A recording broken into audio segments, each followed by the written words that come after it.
Greetings Internet, my name is Old Rod and this is a video about Pokemon cards. We've been looking at Pojo Magazine and their power rating system.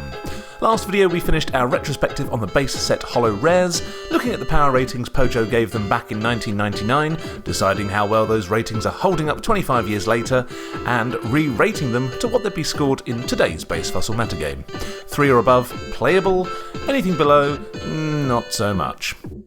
In this video we're doing more of the same, but moving on to the base set's non-holo rares. Let's check out those cards.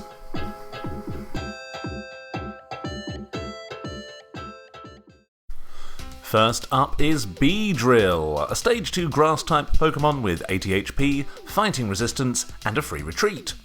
Pojo gave Beedrill 4 out of 5, with the strategy no retreat cost, 2 solid attacks, especially if you remembered to bring the 2-headed coins, and not a can of raid to be found. Great in plant decks. For 3 colourless energy, Twin Needle has you flip 2 coins and does 30 damage for each heads. And for 3 grass energy, Poison Sting does 40 damage and poisons your opponent on a heads coin flip. So then, is there much buzz around Beedrill? Let's find out. First things first, yes, Beedrill is a Stage 2 Pokemon, which in the big basic dominated format of base fossil is never an appealing quality. And yes, we all know that it has to evolve up from Weedle. Bless this little guy. He can't help it that he only has 40 HP, and unlike its wormy companion Caterpie, it doesn't even have the ability to paralyse its opponent and stall for time. A successful Poison Sting might send your opponent running to the bench and buy you an extra turn, but yeah, keeping Weedle alive is a tough ask. But maybe it's all worth it once it emerges from its cocoon as a mighty Beedrill. On first glance, maybe it is. Free retreat is obviously great, and you always need something with fighting resistance in your deck to keep those Hitmonchans at bay. However, 80 HP for a Stage 2 Pokemon is a bit on the low side. So, let's see if Beedrill's attacks make up for that. Twin Needle has you flip 2 coins and do 30 damage for each heads. There's a chance you do 60 damage, there's a chance you do no damage. So, you're averaging out at 30 damage for 3 colourless energy, which is fine, but a bit uninspiring for a Stage 2. When we look at other 3 colourless energy attacks, like Wigglytuff's Do the Wave, which can consistently hit for 60 damage, and is only a Stage 1 Pokemon, Twin Needle starts to look a bit too risky to be building a deck around. It's nice that you can power it up with a double colourless energy, but double colourless energies have no synergy with Beedrill's other attack, Poison Sting, which uses all grass energy. Poison Sting's 40 damage and potential poison for 3 energy is actually a pretty good return for your energy investment. Most moves that inflict poison on a coin flip follow the trend of doing 10 damage per coloured energy. For examples, see Beedrill's evolution line, whose potential poison moves do 10 damage and 20 damage for 1 and 2 energies respectively. But the problem is getting 3 grass energy onto Beedrill is going to be a real challenge on the mean streets of Energy Removal Town, also known as the base fossil format. But perhaps you're thinking, hang on, grass energy? Maybe Beedrill can be partnered with Venusaur and use Energy Trans to power itself up. As mentioned in previous videos, trying to set up 2 different Stage 2 evolution lines in base fossil just doesn't work. It's too slow, and the cards required take up far too much deck space. So the question ends up being, what do we do with Beedrill? Well, there aren't really any established grass archetypes that Beedrill fits into. Lickitung grass decks only play basic Pokemon, and Venusaur decks already have Venusaur as their big Stage 2. Is Beedrill strong enough to be its own archetype? I just don't see it. A Stage 2 Pokemon has to have more going for it than Beedrill does. All the best Stage 2s have a really useful Pokemon power that rewards the effort it takes to evolve up into them. Beedrill just has 2 attacks that rely on coin flips, both of which are susceptible to energy removal. That's not much reward for your efforts, nor does it sound like a tournament-winning card. Pojo gave Beedrill a 4, but 1999 was a long time ago. A happier time, where decks included multiple evolution lines with fully evolved beasts all trading their big attacks back and forth in rip-roaring duels, with players only running about 10 trainer cards. 25 years later, the name of the game is big basics trying to withstand half a dozen energy removals. So, if you're choosing to play a Stage 2 Pokemon with relatively high energy costs, it better be gosh darn worth it. When it comes to Beedrill, sure, Free Retreat and Fighting Resistance are nice, and Poison Sting has the potential to be really nasty, but with no way of accelerating energy and the inconsistent nature of its attacks, Beedrill simply doesn't cut it in the competitive meta. If you're really looking for a grass Pokemon with Free Retreat and Fighting Resistance, then Scyther has you covered. Plus, it's a basic Pokemon, so you don't have to worry about any Weedles ruining your deck. The thing is, Beedrill cards sort of find their niche in later formats, as a card that auto-inflicts status effects, or as a card that does big damage for the more Bees you have in play. But in Base Fossil, there just isn't a Beedrill archetype. Not a bad card, just not a good Stage 2. I'm giving Beedrill a 2.5. Next up, it's the Pokemon with probably the most gorgeous card art in the base set. It's Dragonair. Dragonair is a Stage 1 colourless Pokemon with 80 HP, a resistance to Psychic, and no weakness. Pojo gave Dragonair a 3.5 with the strategy, Hyper Beam is incredibly powerful but energy intensive. Some players run this colourless line in their Haymaker decks. For 3 colourless energy, Slam has you flip 2 coins, dealing 30 damage for each head. Hang on.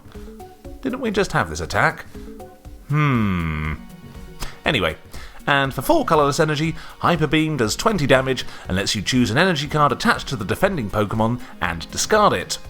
Let's take a look at this majestic dragon. So, its stats are pretty great. 80 HP on a Stage 1 is nice, but having that psychic resistance whilst losing the fighting weakness that most other colourless Pokemon have is really, really nice, and gives Dragonair just that extra bit of metagame utility.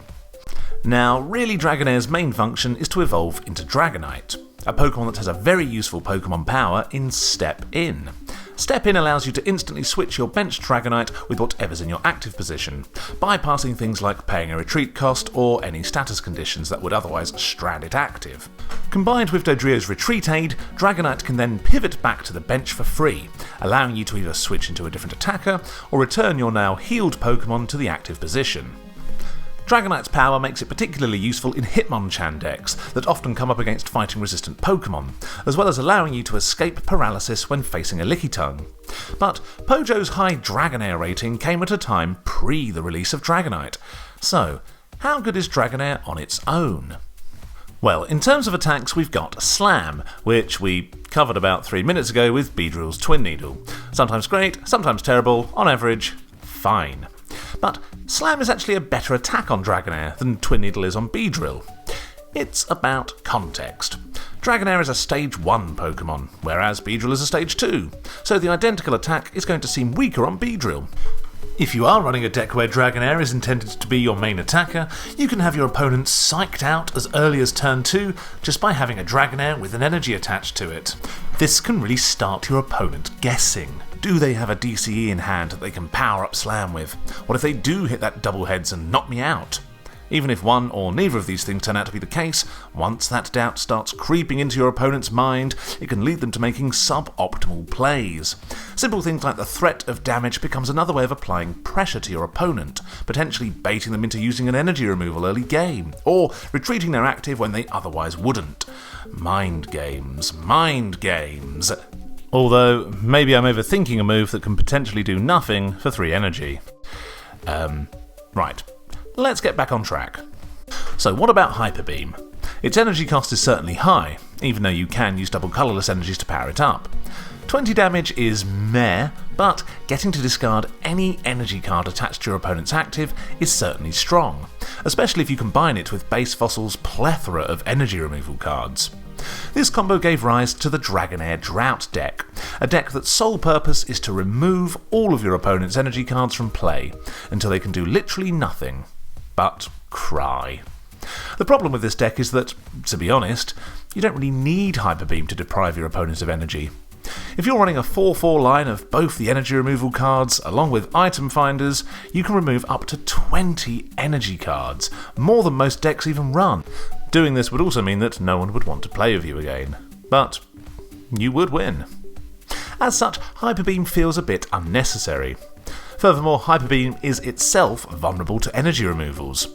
Whether it's 2 DCE or 4 separate energies, it's a tough attack to actually power up, and even tougher to use turn after turn. That's not a good look when the energy deprivation deck doesn't have the energy to deprive your opponent. There's even a Gold Duck version of this deck, which ultimately suffers the same problem, with Hyper Beam's high energy cost making it too difficult to power up. Basically, if you want to stall your opponent with energy removals, knock yourself out with the Licky Tongue decks. So, where does all this leave Dragonair? Pojo gave Dragonair a 3.5, which is a solid score for a solid card. Dragonair's attacks are both potential threats, but they can't escape being energy intensive and unreliable. Dragonair's most appealing features are its psychic resistance, decent HP, and ability to evolve into Dragonite. As far as necessary middle stage evolutions go, Dragonair is certainly one of the better ones, and despite Dragonite being a bench sitter, Dragonair can still hold its own in the active position. Its best days lie ahead once it becomes a Dragonite, but Dragonair is a good enough card to cut back on your Pokemon breeder count. I give Dragonair a 3. Dugtrio is next. Dugtrio is a Stage 1 Fighting-type Pokemon with 70 HP and a rare Lightning resistance. Pojo gave Dugtrio 3 out of 5, and their strategy? Darn, no Mud Slap. Slash is cool. Earthquake is chancy, but 70 HP is too low for a Stage 1. You're almost better flinging Diglets at the enemy. For 2 fighting and 1 colourless energy, Slash does 40 damage, and for 4 fighting energy, Earthquake does 70 damage, but also deals 20 damage to each Pokemon on both players' bench. Dugtrio is one of the few Pokemon in Base Fossil that has a lightning resistance. Of course, one of the format's most dangerous Pokemon at the time was Electabuzz. Dugtrio not only resists Electabuzz, but can hit it for weakness. Perhaps Dugtrio can be a useful addition to a Base Fossil deck. Slash doing 40 damage for 3 energy is fine. Earthquake dealing a guaranteed 70 damage is really nice. That's going to score an OHKO against a lot of those popular Haymaker threats. The 20 damage to each player's bench Pokemon is either going to be really good for you or really bad for you, so, use with caution. The problem with both of these attacks? Yep, they're energy costs. Energy removal and super energy removal are going to make powering these attacks up nigh on impossible. Which is a shame. Earthquake really could be a fun move. But what about that lightning resistance? We know how meta-relevant the fighting and psychic resistances are. Being able to wall a Hitmonchan or a Mewtwo will stop certain decks in their tracks, so surely being able to wall Electabuzz is just as useful. The thing is, if you're worried about running into Electabuzz, then Hitmonchan already has you covered. It may not resist Electabuzz, but with 2 jabs, it'll KO one much quicker than it takes to power up Dugtrio. So, is Dugtrio a competitively viable card? Pojo gave Dugtrio a 3, with its 70 HP being their main cause for concern. Hey, with good enough attacks, a 70 HP Stage 1 can get on just fine. Dugtrio's problem lies elsewhere. Having a resistance to Electabuzz was handy back in 1999, but what Dugtrio really needs nowadays is a resistance to energy removal. Sorry Dugtrio, but I'm giving you a 2.5. Next we have Electabuzz. Electabuzz is a basic lightning-type Pokemon with 70 HP. Pojo gave Electabuzz a perfect score of 5 out of 5. Our favourite basic Pokemon in the set. He is simply too good. Why wasn't this card a foil? For 1 lightning energy, Thundershock does 10 damage and paralyses on a heads coin flip. And for 1 lightning and 1 colourless energy, Thunder Punch does 30 damage, flip a coin. If heads, Thunder Punch does 40 damage. If tails, it does 30 damage and Electabuzz does 10 damage to itself. Right then, 5 out of 5. Things just got serious, folks. It's time to find out, a quarter of a century later, is Electabuzz still the perfect Pokemon card? So, what about Electabuzz makes it so good? First, it's a basic Pokemon. Second, it's got 70 HP. Not just high for a basic, but it's that magic number that all the best big basics have, allowing Electabuzz to usually survive till at least turn 3. Thirdly, let's take a look at its attacks, and the first thing you'll notice are those lovely low energy costs. On turn 1 you can deal 10 damage and potentially paralyse with Thundershock. Then, on turn 2, you're dealing 30 or 40 damage.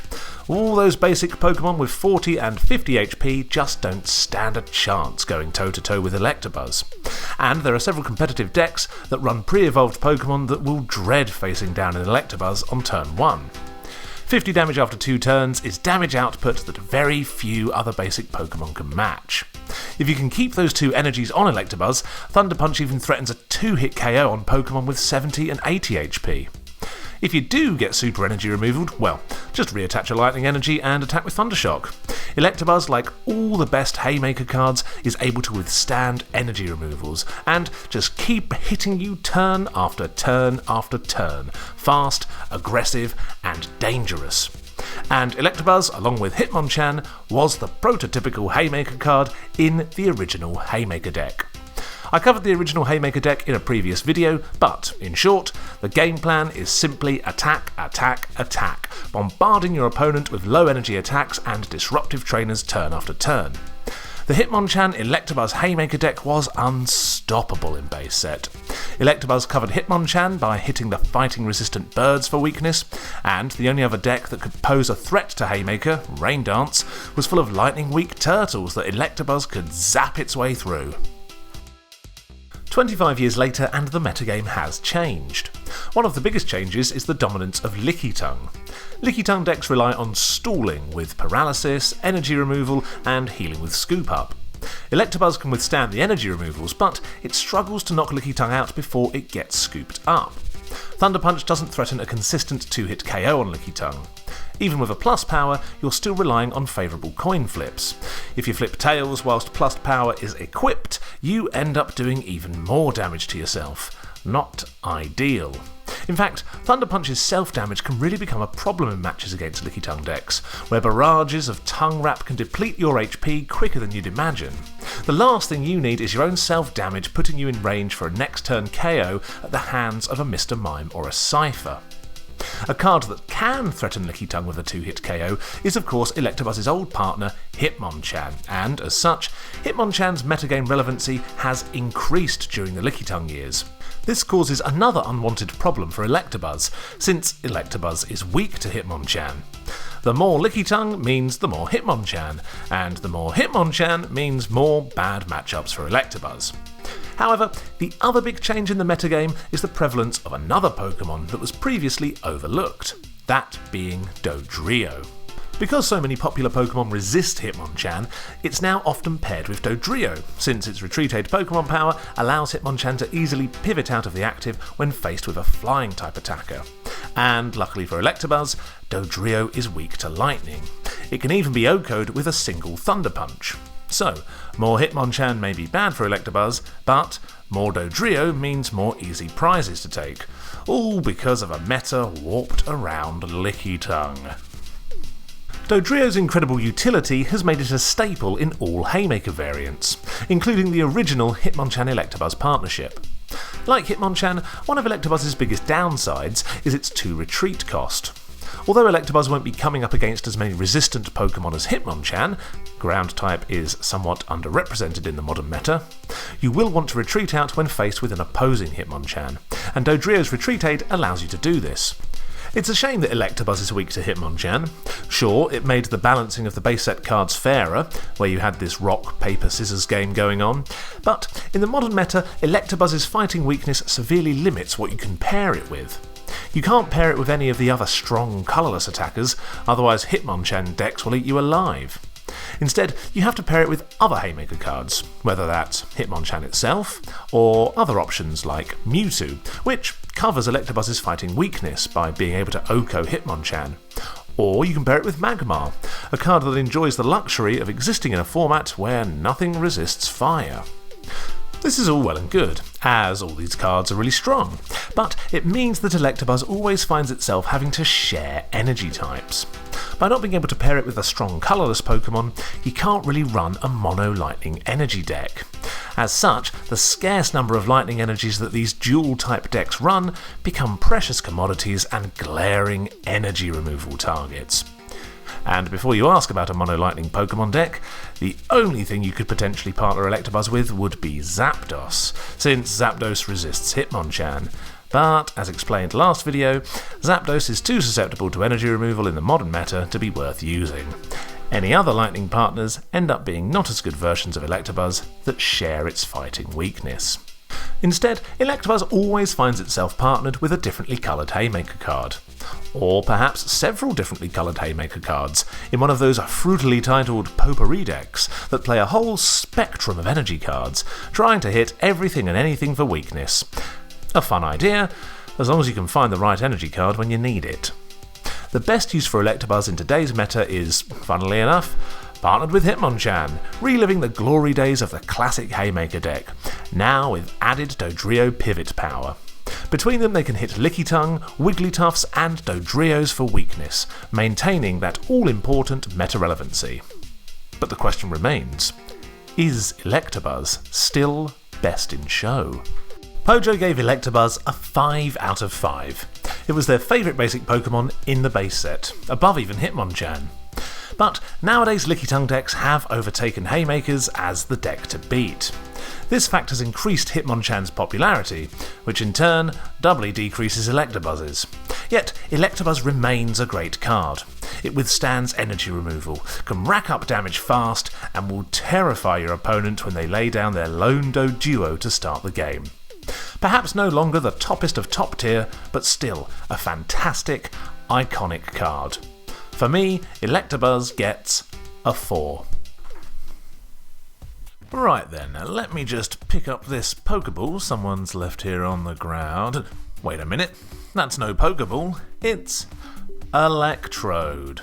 Electrode is a Stage 1 Lightning-type Pokemon with 80 HP.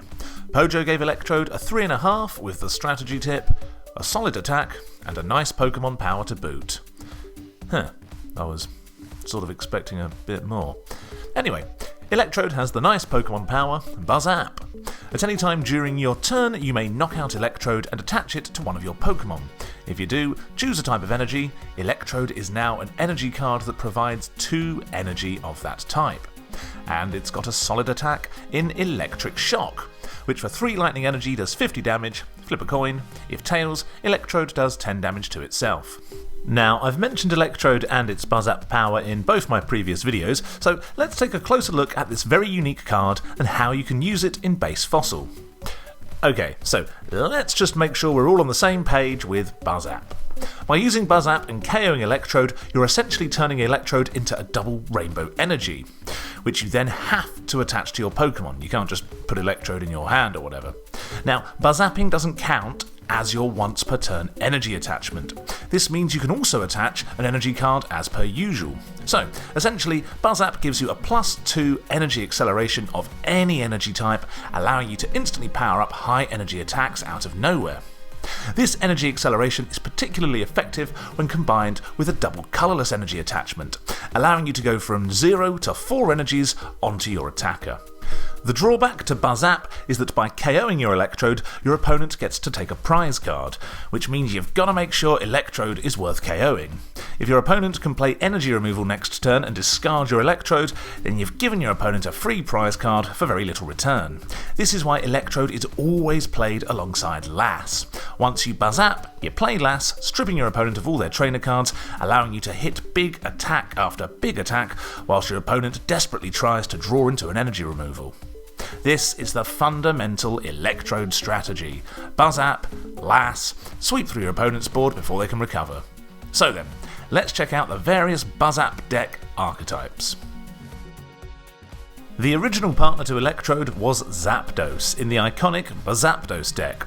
We covered this deck last video, so I'll keep this brief, but the idea is that by using Buzz App, you can have a fully powered up Zapdos attacking with Thunder by turn 2.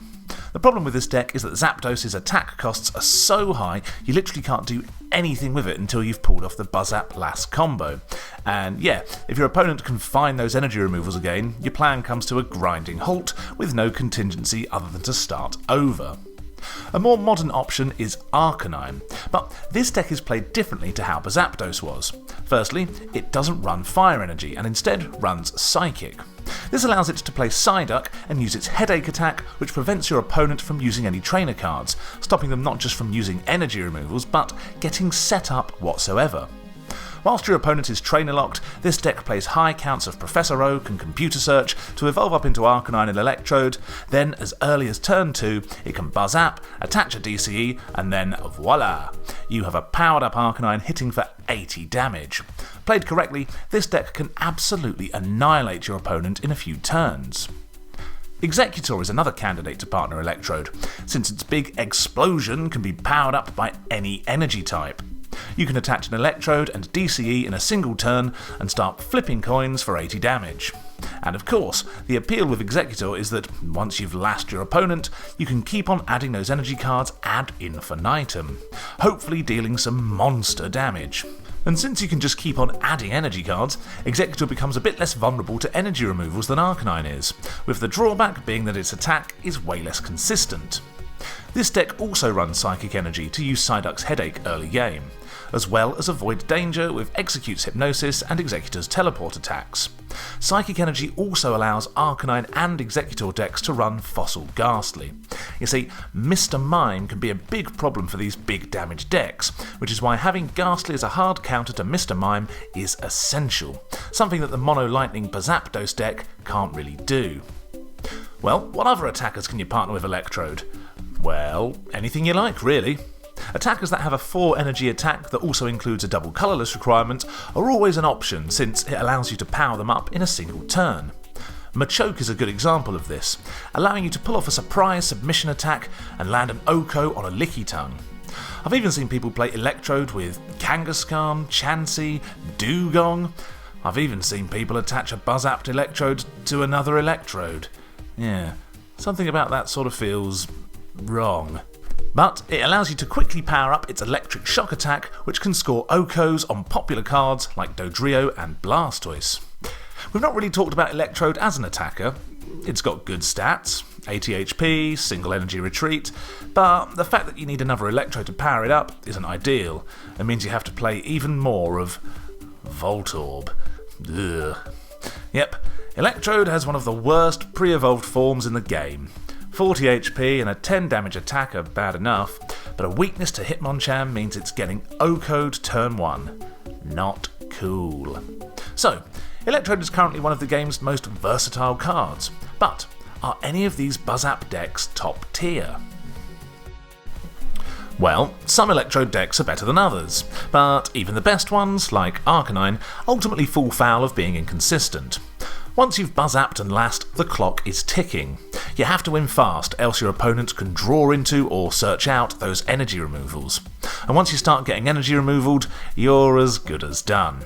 Yep, despite Electrode being a great way to actually get energy onto your Pokemon, they're still incredibly vulnerable to energy removal, even after you've played Lass. Zapdos was cool back in the early days, but psychic variants of the Buzz-Apt Lass strategy have taken over in the modern game. And who knows, maybe people will find a new use for Electrode in the years to come. Perhaps it'll find a brand new, unexpected partner and ascend to the very top.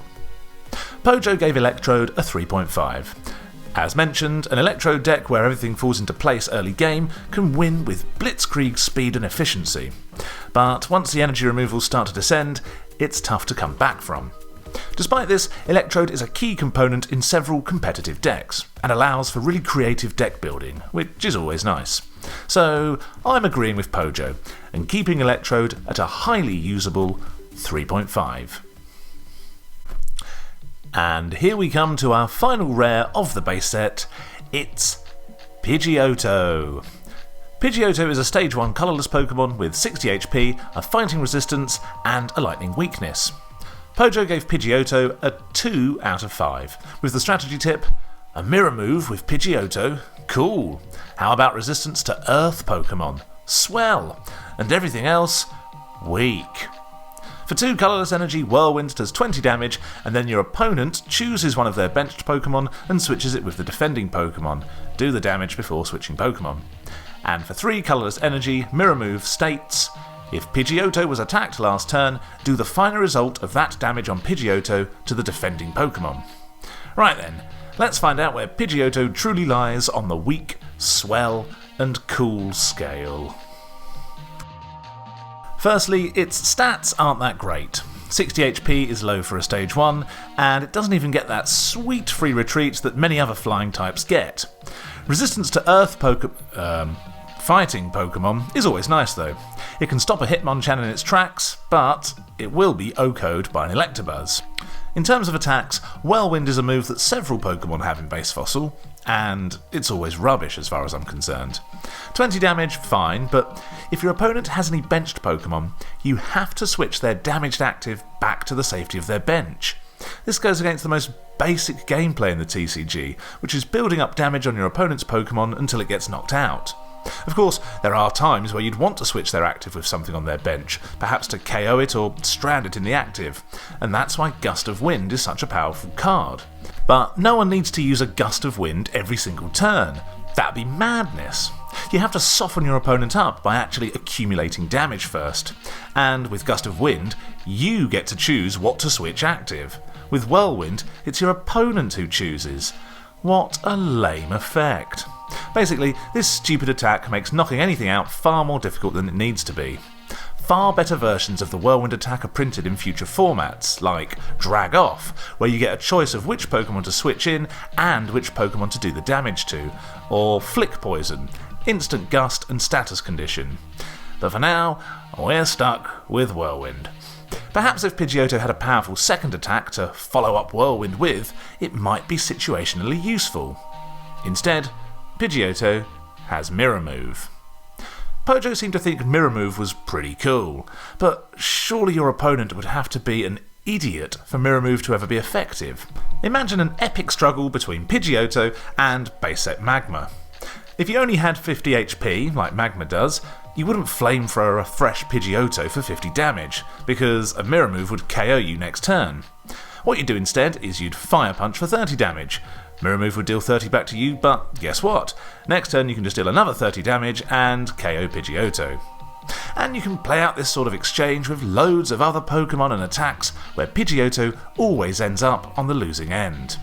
If you actually get KO'd by Mirror Move, you are bad at maths.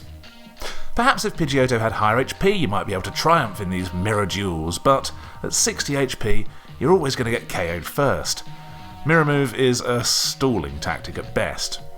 And things get worse for Pidgeotto when we look at some of the other cards that have the mirror match gimmick. Look at Clefable's Metronome.